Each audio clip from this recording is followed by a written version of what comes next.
Walaupun saya masa idah, mantan suami saya tidak bisa merujuk saya. Jadi kalau mau rujuk, itu harus ada. Jadi salaman, saya terima nikahnya dan kawinnya, kayak gitu loh. Ini enak.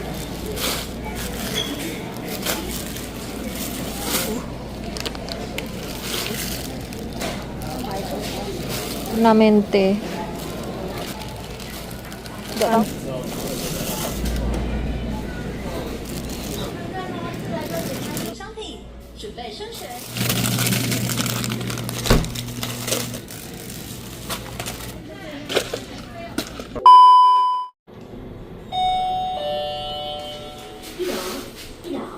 Geli sekali.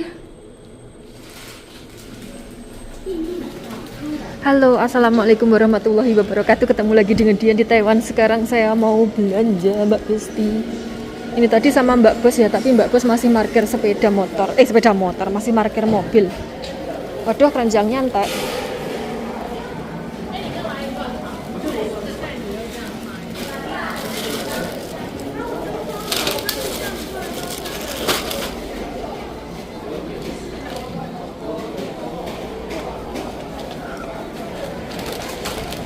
Ayo, rame sekali Mbak Besti. Sik, saya mau mendelok-delok dulu ya. Musim panas, musim mangga, jambu.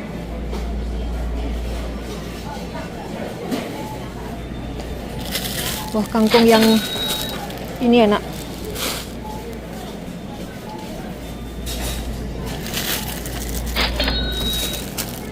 Bayam.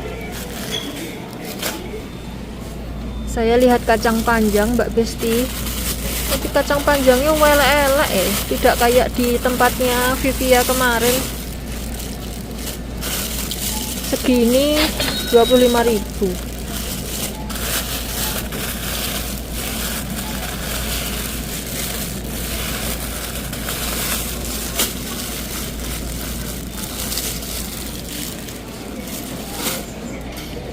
Rebung Mbak Besti, ini yang sudah oncean harganya bayuh 55.000. Mau ngambil kangkung lagi. Mau beli tomat Mbak Besti. Ini harganya 76 ente. 4 di sini. Oh, ini buat lalap enak ini. Tapi kok ambune ini nih, langu-langu gitu. Tidak situ. Saya mau beli mangga Mbak Bu Besti. Ini harganya 69 yang kotaan. Terus yang ini enggak tahu reganya berapa, enggak ada tulisannya. 700 gram. Ini 400 gram, berarti ini lebih gede. Tapi ini pucuknya hijau. Kalau pucuknya hijau biasanya itu kurang manis. Oh, ini silitnya kuning ini. Berarti ini aja. Enggak tahu reganya berapa. Oh, 129 itu. Oh, pantas reganya double. Gucci.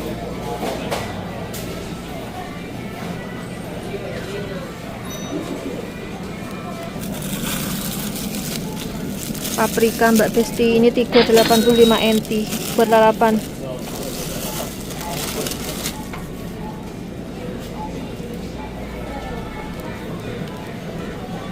Terus saya mau beli nanas.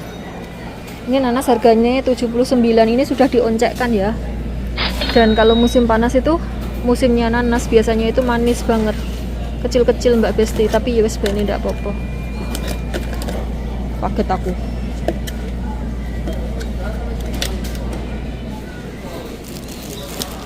Kayaknya sayurannya udah deh. Ada bayam, kangkung, kacang, rebung, paprika, tomat, buahnya 2. Oh, di sana antriannya full.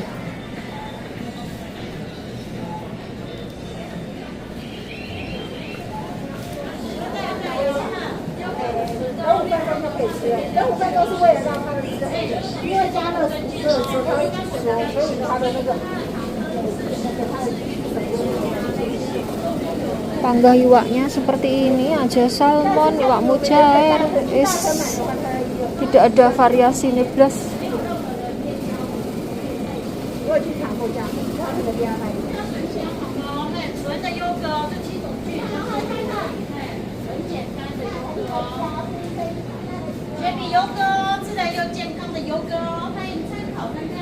wah apa ini? Kayaknya blenyek-blenyek ini enaknya di steam.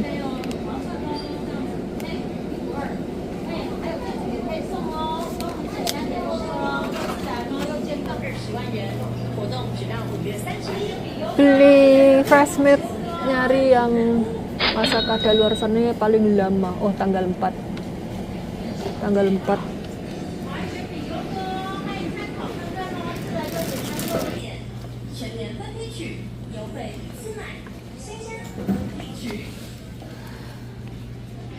Kok tidak ada ya yang koko produksi ini Thailand?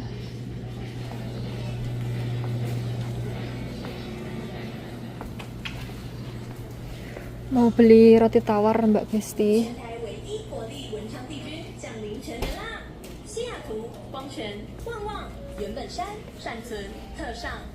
Ini yang 35 senti, 89 NT reganya. Lali, muter ke sana.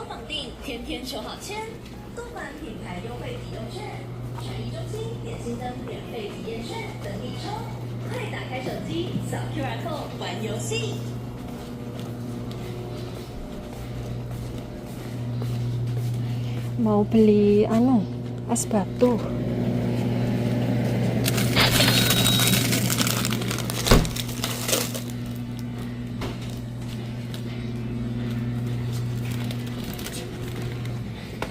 Saya membaleni air kelapa tadi Mbak Bu Besti. Biasanya saya menjikuk yang produk Thailand. Ini ada label halalnya. Terus produknya Vietnam ini. 100% coconut water. Terus ini ndak ada tulisannya. Vietnam juga.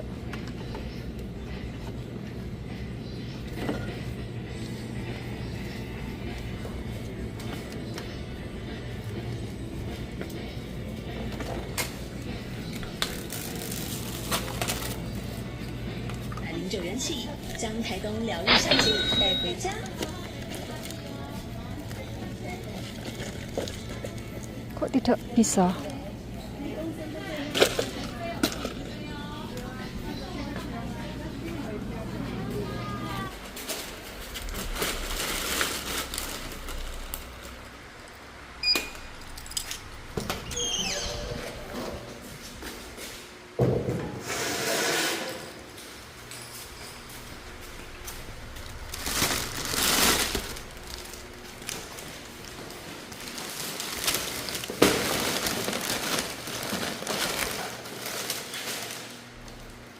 Lawangnya tak bukakan buat Mbak Bos.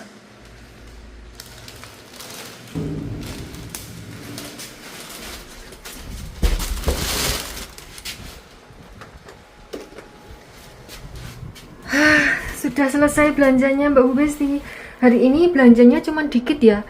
Soalnya saya ndak beli perikanan dan perdagingan. Yang goleng nanas kula. Jadi ini tadi habisnya ndak sampai 1000 NT.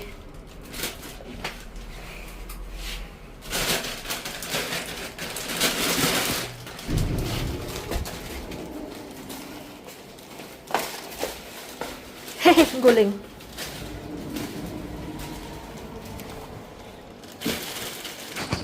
Oke Mbak Bu Besti, sudah sampai rumah lagi ya toh. Ini tadi barusan nyampe rumah, saya tak benakkan mic saya ben penak ben tidak usah menyekeli ya toh. Ini Mak De sedang menabung, jadi saya menunggu beliau menabung. Sambil menunggu beliau menabung, saya mau ngoceh sebentar dulu. Jadi barusan kan saya belanja sama Mbak Bos ya toh di supermarket. Tapi saya cuman belanja sayuran sama buah-buahan. Nggak belanja ikan, nggak belanja daging. Nggak belanja sembarang dengah, soalnya stoknya masih banyak di kulkas. Karena musim panas itu panasnya ngentang-ngentang sekali ya Mbak Bu Besti, jadi nafsu makannya itu melu ngentang-ngentang kayak gitu, melu menguap bareng panasnya kayak gitu Mbak Bu Besti, jadi nggak terlalu bernafsu untuk makan kayak gitu loh. Terus kemudian barusan saya itu ditelepon sama satpam Bahasan wis tekan dhuwur lah kayak telepon Mbak Besti. Mangen yang ngesor ora share telepon. Jadi barusan dikabari kalau saya dapat paket yang harusnya itu ditaruh di kulkas. Jadi di Taiwan itu pengiriman paket itu bisa lewat kulkas biasa, bisa lewat freezer, ataupun bisa tidak dua-duanya. Jadi suhu ruang kayak gitu loh Mbak Bu Besti. Nah kalau paketan saya yang ini, yang baru teko ini harus disimpan di kulkas karena isinya seperti biasa cabai. Dan sekarang Taiwan kan musim panas, panasnya ngentang-ngentang ya Mbak Bu Besti. Terus perjalanannya itu 1 hari. Jadi kalau tidak pengiriman kulkas itu takutnya nanti bosok gitu, iman-iman sekali kalau bosok, makanya dikirimkan lewat kulkas. Terus Pak Satpamnya itu menelpon saya, ini ada paket atas nama kamu tapi harus disimpan di kulkas, tapi kulkasnya itu kekecilan. Jadi tidak sedang dilebokkan kayak gitu Mbak Bu Besti, tidak muat karena kardusnya terlalu besar. Lara besar piye lawang saya itu dikirimi 3 kg cabai, terus sama daun singkong, daun pepaya, terus kemangi, terus apa nih yo, pokoknya gede gitu loh Mbak Bu Besti kardusnya. Jadi kulkasnya mereka itu tidak sedang kayak gitu. Terus saya bilang kayak gini, karena Mbak Bos sudah pulang kembali ke rumahnya ya toh. Saya bilang ke satpamnya kayak gini, ya udah biarkan saja di luar tidak apa-apa, nanti sore tak ambil kayak gitu saya. Lah piye wong saya ya harus mengenteni Mas Bos, soalnya Mak D itu kan bolak-balik nabung kayak gitu loh Mbak Bu Besti. Soalnya toiletnya itu rada tinggi kayak gitu, jadi harus diingatkan, kalau tidak nanti jelungup jungkel gitu. Kalau jelungup jungkel nanti saya disalahkan diseneni. Oke. Terus ini saya mau membahas komentar netizen yang gatelnya silet. Sebenarnya saya itu tidak pengen menanggapi Mbak Besti, cuman karena itu konten saya itu yang mendelok itu puluhan ribu orang gitu, ratusan malahan. Jadi secara tidak langsung saya harus bertanggung jawab atas segala komentar yang ada di dalamnya. Karena nanti orang mendelok itu sok-sok gitu, sok-sok itu juga mendelok komentar, membaca komentar. Nanti komentar yang salah ini kalau tidak diluruskan, ini nanti takutnya nanti jadi kayak merembet kemana-mana, jadi pemahaman yang salah kaprah. Jadi salah piye toh maksudnya iki? Pokoknya iki lek susah sekali. Lek bener terus meluas kayak gitu ndak masalah. Lah salah terus berebet kemana-mana nanti yo saya khawatirnya saya melu keduman dosa nih kayak gitu. Jadi saya harus meluruskan, oke? Ini tuh saya tidak tahu siapa yang berkomentar, cuman seseibu ini tuh kayak rajin sekali berkomentar di setiap video yang ada saya sama Bapak Bocah ya toh. Di situ tuh komentarnya tuh rajin sekali. Pokoknya setiap kali ada itu pembahasan tentang saya sama Bapak Bocah itu rajin sekali berkomentar, sampai rajin sekali membalas komentar-komentar orang-orang kayak gitu. Jadi nggak cuman berkomentar untuk dirinya sendiri, tapi kayak balesin komentar orang-orang dan temanya sama, poinnya sama, komentarnya itu pokoknya podo, sro kayak gitu ya Mbak Bu Besti. Nebah dodo, aku wong-wong kok sotoy banget ya rasaku. Jadi gini Mbak Bu Besti, saya jelaskan. Saya sama Bapak E itu berpisah itu yang menggugat saya. Bapak E tidak pernah menjatuhkan talak kepada saya. Karena yang menggugat saya, jadi jenengnya itu bukan talak tapi kulu. Kalau talak 1, talak 2, talak 3. Talak 1 itu tuh diucapkan oleh suami, dijatuhkan kepada istrinya. Ini masih bisa dirujuk selama masih dalam masa iddah. Masa iddah untuk perempuan yang tidak hamil itu 3 kali suci masa haid kayak gitu. Kalau hamil harus nunggu sampai lahiran, sampai selesai nifas kayak gitu. Nah selama masa iddah itu bisa dirujuk kembali tanpa akad, tanpa dinikahi ulang. Cukup bilang kayak kamu saya rujuk kembali kayak gitu, atau HB tahu HB kan ya, suami istri kayak gitu. Terus kemudian kalau talak 1 rujuk, terus kemudian jatuh lagi talak 2, ini masih bisa dirujuk lagi sama seperti talak 1 tadi. Tapi kalau sudah talak 2 ini rujuk kemudian jatuh kembali talak 3, ini baru ndak bisa dirujuk.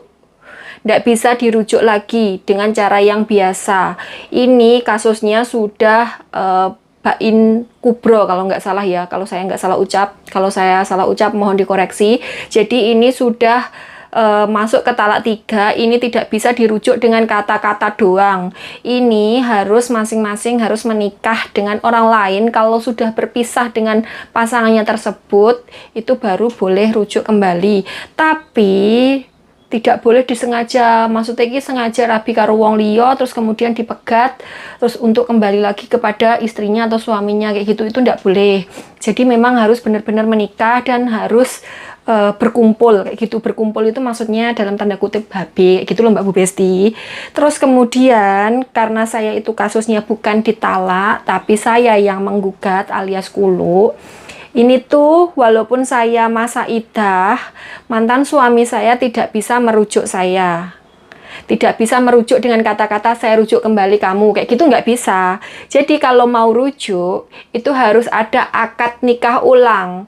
Ada mahar lagi dan ada walinya. Jadi dibaleni lagi, nikah lagi. Tapi tidak perlu menikahi orang lain untuk merujuk saya. Kayak gitu. Jadi cukup akad ulang, nggak bisa dirujuk sederhana seperti kalau talak 1 atau talak 2 kayak gitu karena saya yang menggugat. Paham ya? Jadi kasusnya berbeda karena saya yang menggugat mantan suami saya, walaupun saya masih dalam masa iddah, itu tidak bisa merujuk saya dengan cara rujuk yang biasa seperti yang saya sebutkan tadi, kayak saya ucapkan saya rujuk kamu kembali, kayak gitu nggak bisa. Jadi harus akad nikah ulang tanpa perlu menikahi orang lain.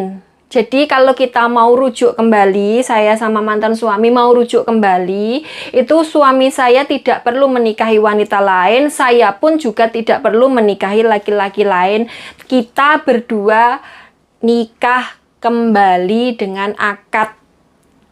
Jadi salaman, saya terima nikahnya dan kawinnya kayak gitu loh. Ada maharnya, ada walinya, kayak gitu. Maksudnya bukan terus sing menggugat istri langsung jatuh talak 3, ndak ada. Talak 3 itu tidak semudah itu jatuhnya. Jadi walaupun suami misal kayak emosi lagi tinggi kayak gitu Mbak Bu Besti terus nesuar bojone, saya jatuhkan talak 3 kepadamu, itu tidak bisa seperti itu. Walaupun suami ngomong seperti itu, kalau diucap 1 kali itu berarti jatuhnya ya talak 1. Kecuali kalau bilangnya kayak gitu terus dirujuk, terus kemudian talak lagi, terus dirujuk lagi, talak lagi, itu baru jatuh talak 3 kayak gitu Mbak Bu Besti. Jadi saya mohon untuk Mbak Bu Besti semuanya, kalau kita tidak benar-benar memahami sesuatu, baiknya itu diam, keep silent kayak gitu, biar tidak jadi merusak sembarang barang dengahnya kayak gitu loh Mbak Bu Besti, karena kita tidak tahu efek dari kata-kata kita itu ke belakangnya itu seperti apa kayak gitu. Jadi saya ini sama suami itu kasusnya bukan talak, saya tidak pernah dijatuhi talak karena ya yang menggugat saya, tapi suami saya tidak bisa merujuk saya walaupun masih dalam masa iddah tanpa akad. Jadi kalau kita mau rujuk kembali itu harus ada akad ulang, harus ada maharnya lagi, harus ada saksinya, harus ada walinya, kayak gitu kurang lebihnya. Wes, saya mau mengurusi Mak D dulu, sebentar lagi mau turun ke lantai basement untuk mengambil paketan saya, tapi mengenteni Mas Bos dulu ya.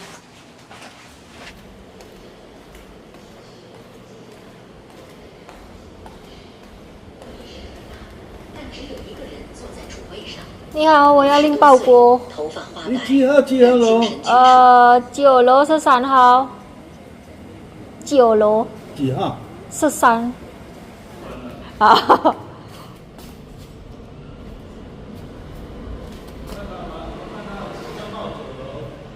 哦，这个是另外一个那个8号。我知道。